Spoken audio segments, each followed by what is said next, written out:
बोल मेरे सतगुरु महाराज की जय।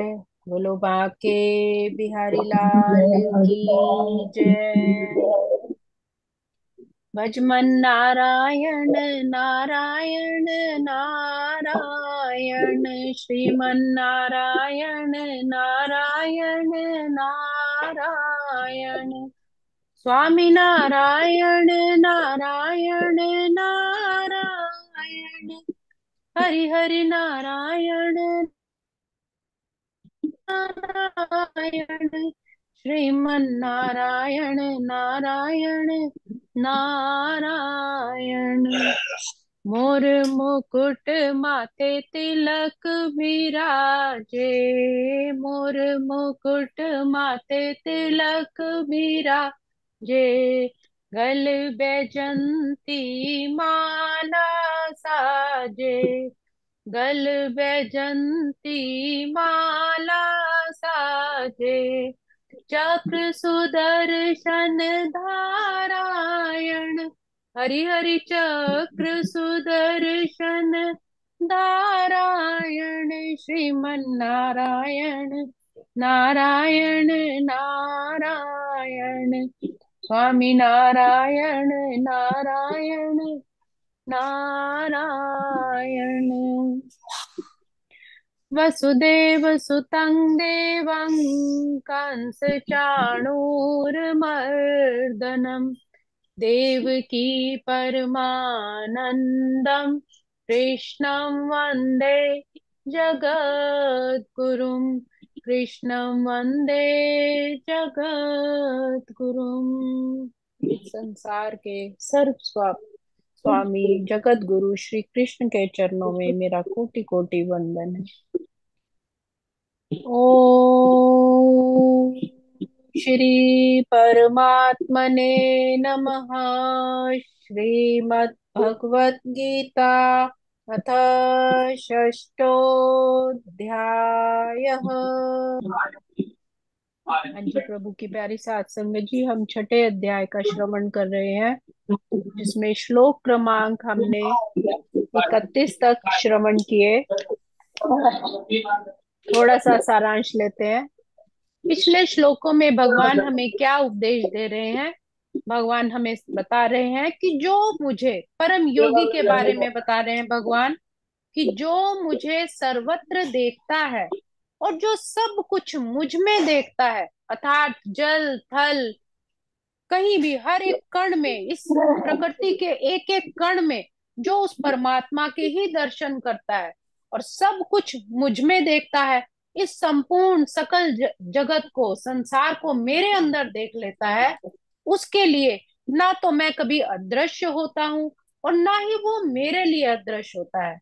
अर्थात उसको पता है, उस परम योगी अच्छी तरह ये बात जानता है कि प्रत्येक वस्तु कृष्ण की शक्ति से ही चलती है और परम पिता परमेश्वर, वो कृष्ण ही सर्वव्यापी है। तो इस अवस्था में भक्त कृष्ण के इस अर्थ में एक रूप हो जाता है, जिसको उस परमात्मा की ऐसी अनुभूति हो जाती है कि परमात्मा हर एक कण में, हर एक जीव में, हर जगह उपस्थित है। फिर वो परमात्मा जैसा ही एक रूप हो जाता है, क्योंकि अंदर बाहर उसके लिए सब जगह वो कृष्ण ही है और सब कुछ वही हो जाता है। और भक्त प्रेम में कृष्ण से पूरित हो जाता है, उसके भर जाता है, उसका मन, आत्मा उस परमात्मा के प्रेम से भर जाती है। तो उस अवस्था में जीव को विनष्ट नहीं किया जा सकता और ना ही भगवान भक्त की दृष्टि से फिर कभी ओझल होते हैं। दूसरे श्लोक में भगवान ने बताया कि जो योगी मुझे तथा परमात्मा को अभिन्न जानते हुए परमात्मा की भक्ति पूर्वक सेवा करता है, वह हर प्रकार से मुझ में ही स्थित रहता है। वो परम योगी जो ये जानता है कि हर एक जीव जंतु में, चाहे असंख्य जितने ही जीव हैं, सबके हृदय में परमात्मा का ही वास है, और फिर वो भक्ति पूर्वक सेवा करता है, तो ऐसा परम भक्त मुझ में सदैव स्थित रहता है। ऐसा परम योगी, ऐसा परम ज्ञानी हमेशा मेरे हृदय में निवास करता है। तो ऐसे प्रिय जो हमेशा परमात्मा का नाम लेते हैं, उसका सिमरन करते हैं, उसको दिन रात भजते हैं, उसकी ही सेवा में लगे रहते हैं, तो प्राणी मात्र की सेवा करना ही ईश्वर का भजन है। जो योगी इस प्रकार की सेवा का कार्य करता है वो वास्तव में परमात्मा का ही भजन करता है। अर्थात सेवा करना, उसका भजन सिमरन करना फिर एक ही हो जाता है। कि इतनी तरह के जलचर हैं, जीव हैं, लेकिन हर एक में उस परमात्मा के वो दर्शन कर लेता है। जैसे हम अगर देखें प्रहलाद, तो उन्होंने खंबे में एक चींटी के रूप में उस परमात्मा को पहचान लिया। अगर हम पीछे हमने श्लोक में भी ये श्रवण किया था कि नामदेव जी ने जब रोटी, एक कुत्ता लेकर भाग रहा था तो उस कुत्ते के अंदर उन्होंने परमात्मा के दर्शन कर लिए थे। तो ऐसे ही योगी होते हैं जो अपने अंतर मन में उस परमात्मा के दर्शन कर लेते हैं। सेवा करते हुए भी उस परमात्मा के साथ एकाकार हुआ जा सकता है। अब आगे का श्लोक, श्लोक क्रमांक 32। आत्मोपयेन सर्वत्र समं पश्यति योऽर्जुन, सुखं वा यदि वा दुःखं स योगी परमो मतः। बहुत ही सुंदर श्लोक। भगवान आगे क्या उपदेश दे रहे हैं कि हे अर्जुन, वो पूर्ण योगी है जो अपनी तुलना से समस्त प्राणियों की उनके सुखों तथा दुखों में वास्तविक समानता का दर्शन करता है। अर्थात वह अपने व्यक्तिगत अनुभव से प्रत्येक प्राणी के सुख दुख से अवगत रहता है। कहने का भाव है जैसे हमारा सनातन धर्म है, हम बहुत अपने आप को सौभाग्यशाली मानते हैं कि हम ऐसे धर्म से जुड़े हैं तो जिसमें सभी जीव जंतुओं को एक आदर भाव दिया जाता है। जैसे गौ माता का हम माँ समान करते हैं, या हम कोशिश करते हैं कि कभी भी कोई चींटी, कोई जीव हमारे से ना मारा जाए, हम ध्यान रखते हैं उस चीज का। क्योंकि हमारे शास्त्रों में भी ये विदित है कि कभी भी जीव हत्या नहीं करनी। तो वही यहाँ पर भगवान बता रहे हैं कि सब जीव जंतुओं में, सब प्राणियों में उनके सुख दुख का वो ध्यान रखता है, कभी भी उन्हें अनावश्यक हानि नहीं पहुंचाता। तो हमारे यहाँ भी ऐसा ही होता है, सब जीव जंतुओं का पूरा सम्मान किया जाता है हर अलग अलग पूजाओं में। कभी हाथी की पूजा होती है गज रूप में, कभी सांप की पूजा होती है, क्योंकि ये इनमें भी कहीं ना कहीं परमात्मा का ही वास मानते हैं। हाँ, ये आवश्यक होता है कि अगर कोई दुष्टता करता है तो फिर उसके अनुसार अनुचित व्यवहार भी होता है।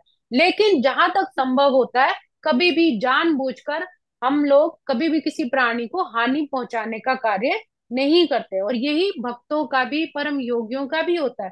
कभी भी वो जानबूझ के किसी भी जीव जंतु को हानि नहीं पहुंचाते। जैसे जैन धर्म में भी वो अपने मुख को एक कवर्ड करके आवरण रखते हैं कि गलती से भी कोई भी जीव जंतु, कोई भी छोटा कीटाणु भी बात करते हुए या हवा के द्वारा उनके मुख में ना चला जाए। तो वही भगवान ये बता रहे हैं कि जीव के दुख का कारण ईश्वर से अपने संबंध का विस्मरण होता है। अगर हम किसी जीव को हानि पहुंचा रहे हैं, अर्थात हम भूल जाते हैं कि ईश्वर से हमारा क्या संबंध है, ये भी तो उसी ईश्वर की ही संतान है। सुख का कारण कृष्ण को मनुष्य के समस्त कार्यों का परम भोक्ता, समस्त भूमि लोकों का स्वामी, समस्त जीवों का परम हितैषी मित्र समझता है। अर्थात कहने का भाव है कि इस संसार में जितने भी जीव जंतु हैं उनके भी हमें सुख दुख का ध्यान रखना चाहिए। कभी भी ऐसा व्यवहार नहीं करना चाहिए जो हम अपने लिए नहीं ठीक समझते। पूर्ण योगी यह जानता है कि भौतिक प्रकृति के गुणों के प्रभावित बुद्ध जीव कृष्ण से अपने संबंध को भूल जाने के कारण तीन प्रकार के भौतिक दुखों को भोगता है। जो अनावश्यक ही दूसरे को हानि पहुंचाता है, अपनी बुद्धि को ज्यादा ज्ञानी समझता है, तो वो फिर उसको उन दुखों को भी भोगना पड़ता है, क्योंकि वो भूल गया है कि वो भी उस परम पिता परमेश्वर की संतान है। और चूंकि कृष्ण भावना भावित व्यक्ति सुखी होता है, वो क्यों सुखी है? क्योंकि वो जान जाता है कि हर एक जीव में उस परमात्मा का वास है। इसलिए वह कृष्ण ज्ञान को सर्वत्र वितरित कर देना चाहता है। जिसको खुद अनुभूति होगी परमात्मा की, फिर वो हर जगह उसी ज्ञान को प्रचारित भी करता है कि हर एक में उस परमात्मा का वास है, कभी भी किसी को भी हानि नहीं पहुंचानी चाहिए। क्योंकि पूर्ण योगी कृष्ण भावना भावित बनने के महत्व को घोषित करता चलता है, अतः वह विश्व का सर्वश्रेष्ठ उपकारी और भगवान का प्रियतम सेवक है। जो उस परमात्मा का नाम लेता है, उसी के भजन सिमरन को प्रसारित करता है, सबके उपकार की भावना रखता है, फिर वो भगवान का प्यारा सेवक बन जाता है। दूसरे शब्दों में, भगवत सदैव जीवों के कल्याण को ही देखता है और प्रत्येक प्राणी का सखा होता है, मतलब किसी को हानि नहीं पहुंचानी, हर एक प्राणी से सखा भाव रखता है। वह सर्वश्रेष्ठ योगी है, क्योंकि वो नहीं चाहता कि अन्यों के लिए भी कभी कोई हानि हो। और यही वो सही अंतर, हो गया। किसी भी दूसरे के लिए वो हो गया। द्वेष नहीं करता। यही वो बस अंतर है भैया। जो एक भगवत और तथा दिक्कत हो आत्मोन्नति में ही रुचि करना है। रखने वाले योगी में होता है। पानी देखिए, जाते हो एक सर। योगी, पता नहीं है, ये बोली नहीं। 29 का एक पंग पे। योगी में और एक आत्मोन्नति में क्या अंतर है। एक योगी जो होगा, जो परमात्मा की भक्ति में लगेगा, जो भगवान का सेवक होगा, वो हमेशा उनके नाम का ही प्रसार प्रचार करेगा। और जो आत्मोन्नति वाला होगा, वो चाहे दूसरे की कोई भी हानि कर दे, सिर्फ अपनी ही उन्नति चाहेगा, चाहे उसे किसी भी मूल्य पर वो करनी पड़े, किसी की हत्या करनी पड़े, किसी के साथ धोखा करना पड़े, दगा करना पड़े, उसके साथ जैसा व्यवहार करना पड़े वो करेगा। क्यों? क्योंकि उसको आत्मोन्नति चाहिए। परंतु भगवान कहते हैं कि परम योगी ऐसा नहीं करते।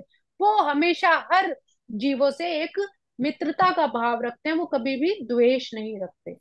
अब इन प्रश्नों को सुनकर आगे अर्जुन क्या कहते हैं, भगवान से पूछते हैं। अर्जुन उवाच, योऽयं योगस्तवा प्रोक्तः सामयेन मधुसूदन, एतस्याहं न पश्यामि चञ्चलत्वा स्थितं स्थिराम्। चञ्चलं हि मनः कृष्ण प्रमाथि बलवत् तृणम्, तस्याहं निग्रहं मन्ये वायोरिव सुदुष्करम्।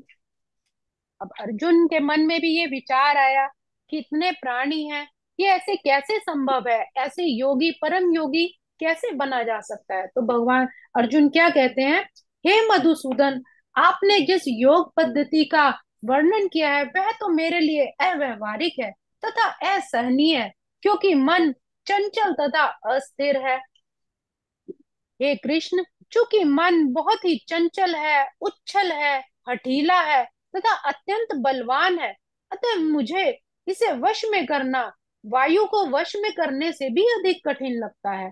तो आप ही बताएं, यह कैसे संभव है।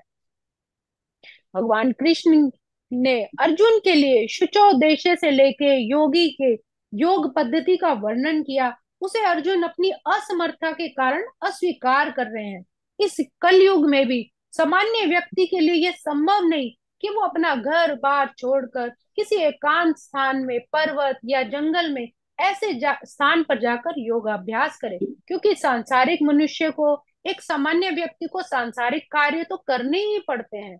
आधुनिक युग की विशेषता है कि अल्पकालिक जीवन के लिए घोर संघर्ष करना पड़ता है। उसकी एक तो आयु, अगर हम आधुनिक युग को देखें तो एक मनुष्य की आयु भी कम है, और उसे अपने परिवार को पालन पोषण करने के लिए अपने जीवन संघर्ष को करना ही पड़ता है। तो ऐसे में योग कैसे संभव है। लोग सरल व्यवहारिक साधनों से भी आत्म साक्षात्कार के लिए उत्सुक या गंभीर नहीं होते, अर्थात क्यों ना उनको सरल कितने ही उपाय बता दे, तब भी वो अपनी आत्मा को जानने के लिए योग साधना में बैठते ही नहीं, वो उसको गंभीरता से लेते ही नहीं। फिर इस कठिन योग पद्धति से कैसे परमात्मा की प्राप्ति हो सकती है। व्यवहारिक व्यक्ति के रूप में अर्जुन ने यह सोचा कि योग पद्धति का पालन करना तो असंभव है, भले ही वो कई बातों में इस पद्धति पर खरा उतरता। वह राजवंशी था और उसमें अनेक सद्गुण भी थे। वो एक महान योद्धा था तथा, और वह दीर्घायु था, और इससे बड़ी बात कि वह भगवान श्री कृष्ण का घनिष्ठ मित्र था।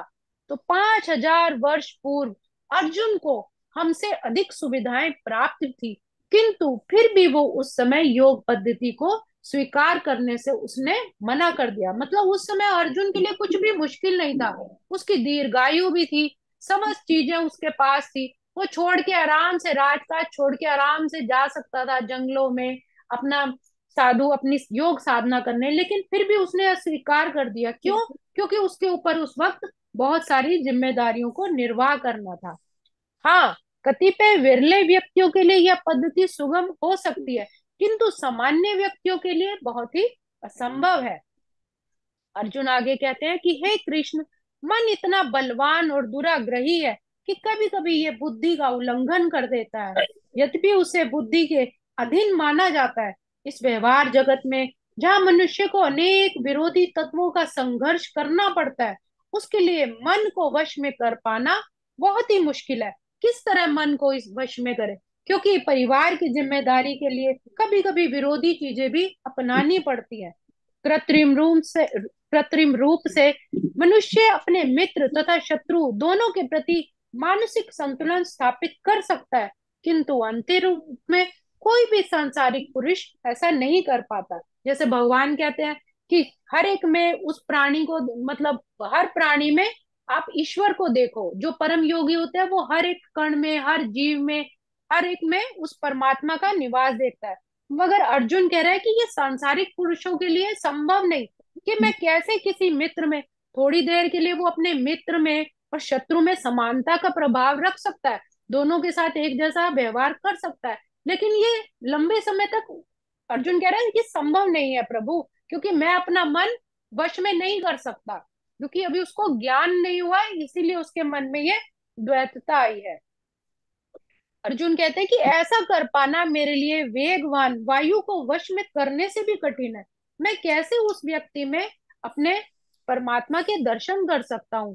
प्रत्येक व्यक्ति इस भौतिक शरीर रूपी रथ का पर आरूढ़ है, और बुद्धि इसका सारथी है। मन लगाम है और इंद्रियां घोड़ों की तरह निरंतर भागती रहती हैं, इच्छाओं के पीछे दौड़ती रहती हैं। इस प्रकार मन और इंद्रियों की संगति से यह आत्मा सुख और दुख को भी फिर भोगती है, ऐसा बड़े बड़े चिंतकों का कहना है। यद्यपि बुद्धि को मन के द्वारा नियंत्रण करना चाहिए, किंतु मन तो इतना प्रबल है, इतना हठी है, इतना अड़ियल है कि इसे अपनी बुद्धि से भी जीत पाना बहुत कठिन हो जाता है। जिस प्रकार की अच्छी से अच्छी दवाई कभी कभी रोग को वश में नहीं कर पाती, उसी तरह इस प्रबल मन को भी योगाभ्यास द्वारा वश में किस प्रकार किया जा सकता है? यही अर्जुन यहाँ पर पूछ रहे हैं कि जैसे सांसारिक व्यक्तियों के लिए ऐसा व्यवहारिक नहीं लगता, तो फिर आधुनिक युग में मनुष्य कैसे भक्ति करेगा? तो यही प्रश्न अर्जुन भगवान कृष्ण से पूछ रहे हैं कि हे प्रभु, ये तो बड़ी योग पद्धति बहुत ही कठिन है, मैं मन को अपने वश में करके कैसे कर सकता हूँ? कृपया आप ही कोई इसका निवारण बताएं, जिससे मेरा मन विचलित ना हो। ये आया है बाहर।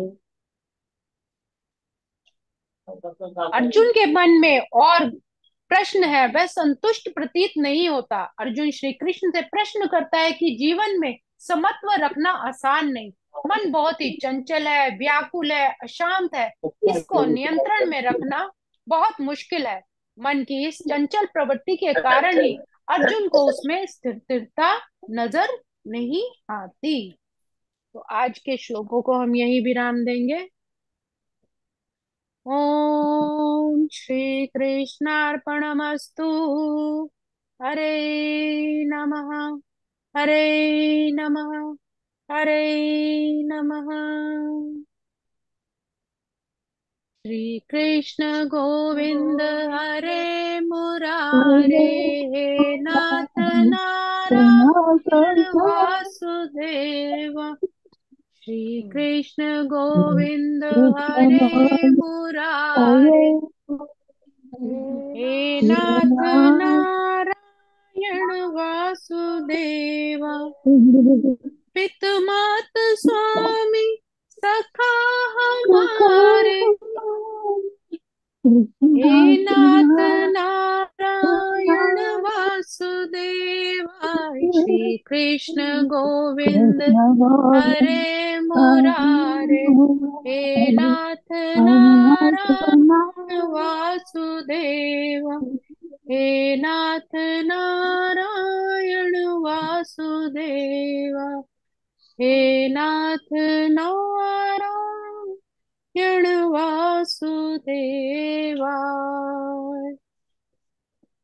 बोलो बाके बिहारी लाल की जय। मेरे सतगुरु महाराज की जय। थैंक यू संगीता जी, आपका बहुत बहुत शुक्रिया। हाँ जी, हाँ सारी जी, संगत सरला को समय मास्टर जी। देने के लिए बहुत बहुत शुक्रिया। थोड़ा समय ज्यादा धन्यवाद हो गया। आपका जो